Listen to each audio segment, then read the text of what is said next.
Innal khairal umuri awsatuha. Sebaik-baik perkara itu adalah yang pertengahan atau yang sedang-sedang saja. Setiap perkara yang berlebihan itu pasti salah atau kurang salah, karena orang tuh butuh porsi yang ukurannya.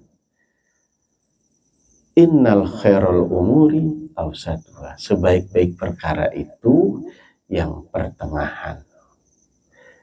Sebab apa?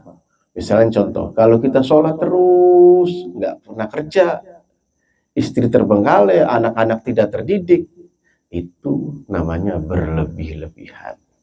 Abi Dzar itu pernah ditegur, wahai Abi Dzar, segala sesuatu ada haknya.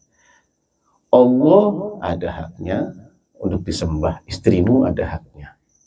Akal kita seluruhnya, jadi harus punya ukuran, dan ukurannya itu harus pertengahan.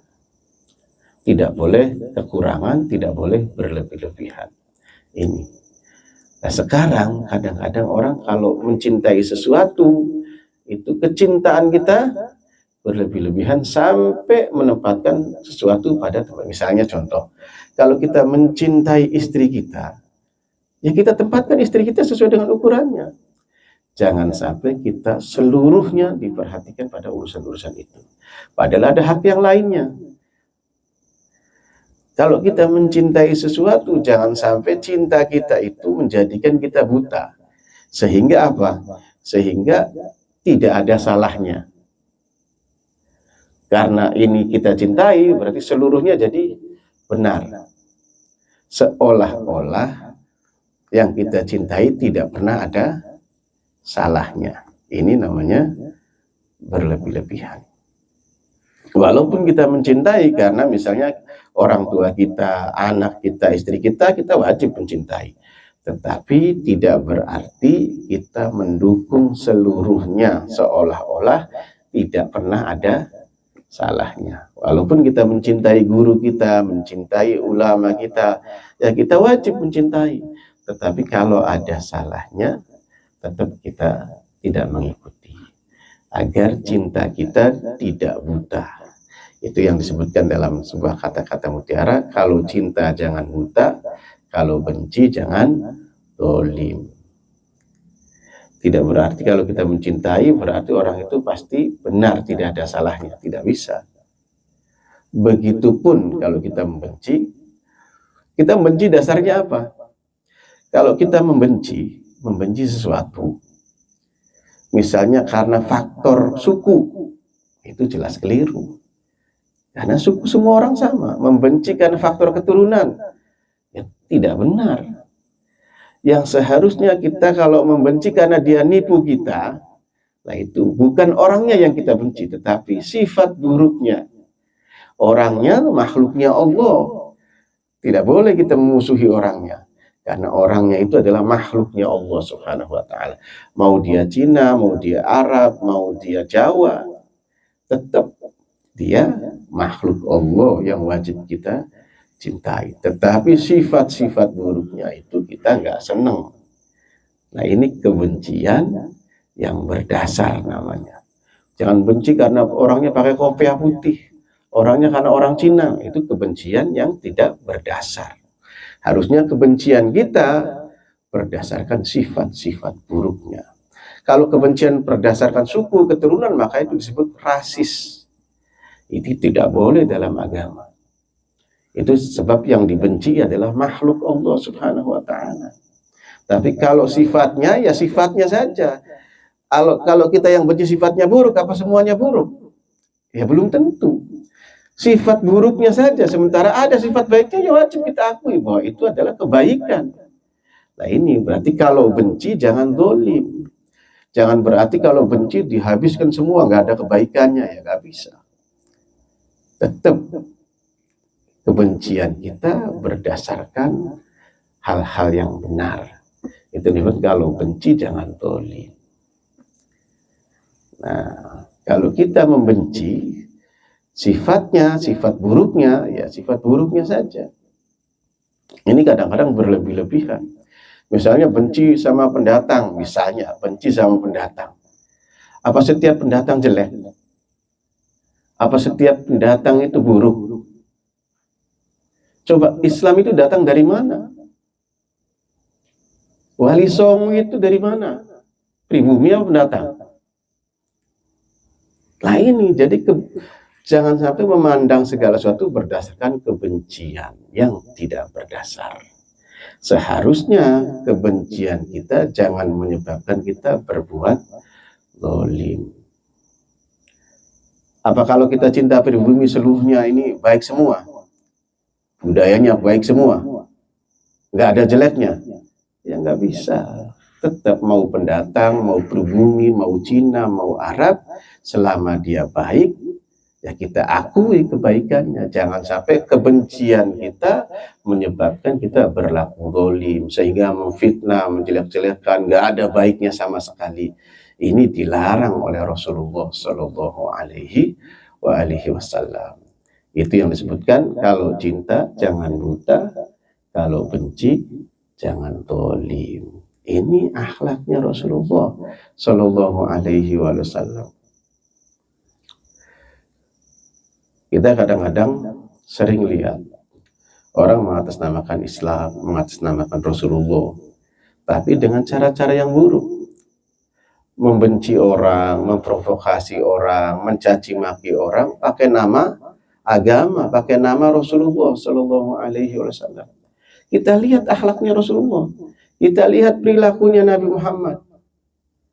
Apakah seperti itu? Apakah mencaci maki, saling hina menghina, itu ajarannya Nabi? Itu kan jelas bertentangan dengan Nabi Muhammad Sallallahu Alaihi Wasallam. Sekarang kan rame. Nah ini, jadi harusnya kita tidak boleh berlebih-lebihan dalam hal apapun.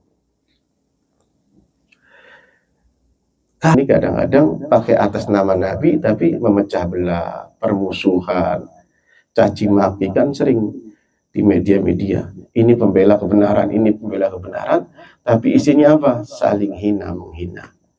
Padahal Rasulullah Shallallahu Alaihi Wasallam itu dulu memberantas jahiliyah itu, karena jahiliyah itu dulu sebelum Nabi Muhammad ada saling bangga-banggaan suku. Saling bangga-banggaan suku, mereka membanggakan sukunya dan merendahkan suku lain. Suku saya yang paling bagus, suku Anda jelek. Itu dulu zaman jahiliyah. Lah Nabi Muhammad datang untuk menghargai semua suku-suku itu. Bahwa kalian punya derajat tinggi, kalian punya derajat tinggi. Salah satunya ketika peletakan Hajar Aswad, semua dihargai oleh Nabi, semua dikasih tempat oleh Rasulullah Shallallahu Alaihi Wasallam. Nabi tidak merendahkan satu suku pun. Ini sekarang timbul bangga-banggaan nasab, bangga-banggaan suku. Ini kan jahiliyah lagi. Ini kan jahiliyah. Itu dilakukan oleh, kita prihatin, dilakukan oleh yang mengatasnamakan Rasulullah. Jaga marwah Rasulullah, tapi perilakunya tidak mencerminkan sifat-sifat Rasulullah. Rasulullah tidak mau menyakiti orang, ini senang menyakiti orang. Rasulullah tidak senang bertengkar, ini senang bertengkar. Ayo, nggak ada habis-habisnya. Hatinya hasud, hatinya kotor, kemudian mengatasnamakan agama, mengatasnamakan Rasulullah Shallallahu Alaihi Wasallam. Padahal kita tahu Rasulullah itu menyuapi orang buta, orang Yahudi, yang orang buta itu setiap hari ngelaknat Rasulullah. Rasulullah memberikan kasih sayang pada orang yang melaknatnya. Kita sesama umat Nabi, urusan nasab sampai bertengkar nggak habis-habis, saling hina menghina, saling laknat melaknat. Apa ini ajaran Rasulullah Shallallahu Alaihi Wasallam? Ini bawa Rasulullah lagi, ini kita jaga Rasulullah, kita bela. Tetapi cara-caranya bertentangan dengan apa yang diajarkan oleh Rasulullah Shallallahu Alaihi Wasallam. Ini makanya di bulannya Rasulullah, di bulan Maulid, kita harus kembali meneladani Rasulullah Shallallahu Alaihi Wasallam. Itu ketika ada seseorang bertanya sama Rasulullah, ya Rasulullah, man Islam khairan, ya Rasulullah, orang Islam yang paling baik itu kayak apa? Kemudian Rasulullah menjawab, orang Islam yang paling baik adalah orang Islam lain yang tidak terganggu oleh lisan dan tangan kita. Jadi orang Islam yang paling baik itu kata Nabi orang yang tidak menyakiti orang lain. Orang yang tidak terganggu dengan lisan dan tangan kita. Itu Islam yang paling baik. Ini mengganggu kaum muslimin, saling jelek-menjelekkan, saling hina-menghina, bela Islam. Bagaimana? Bertentangan dengan Rasulullah. Islam yang paling baik adalah Islam yang tidak mengganggu kaum muslimin lainnya. Sebagaimana Rasulullah, lisannya nggak pernah melaknat orang lain, nggak pernah menyakiti orang lain. Kan Rasulullah itu pernah membantu perempuan di pasar yang bawaannya banyak, Rasulullah bantu bawakan. Wahai ibu, biar aku bantu bawaan barangnya karena terlalu banyak. Dibawa oleh Nabi Muhammad sampai diantarkan di rumahnya orang itu. Sampai di depan rumah itu, perempuan itu berkata, wahai anak muda, kalau engkau kembali ke Mekah, aku pesan amanat kepadamu. Karena aku tidak bisa memberikan upah, kecuali memberikan nasihat kepadamu. Apa? Nanti kalau kembali ke Mekah, jangan percaya sama orang yang namanya Muhammad. Apakah Rasulullah laknat orang ini? Rasulullah tidak. Kemudian tersenyum Nabi dan berkata, wahai ibu, kalau seandainya Muhammad itu aku, bagaimana? Kata ibu, tidak mungkin. Kemudian Rasul berkata, ya ibu, Muhammad itu adalah aku. Orang itu malu karena akhlaknya Rasulullah Shallallahu Alaihi Wasallam. Ini contoh dari Nabi. Caci maki atas nama Rasulullah, saling hina menghina atas nama Rasulullah. Ini kan bikin malu. Ini kan menyakiti Rasulullah Shallallahu Alaihi Wasallam. Makanya mudah-mudahan kita belajar untuk meneladani Rasulullah, belajar untuk mengikuti Rasulullah. Minimal kita tidak jadi orang zalim. Kita menahan diri untuk menyakiti orang, kita menahan diri untuk memecah belah umat, kita menahan diri untuk fitnah-fitnah. Kalau kita belum mampu berbuat baik, berbuat banyak kebaikan, minimal kita tidak berbuat zalim. Terutama nanti bulan Maulid kita akan membahas 1 bulan itu tentang Rasulullah Shallallahu Alaihi Wasallam. Kurang lebihnya mohon maaf. Wassalamualaikum warahmatullahi wabarakatuh.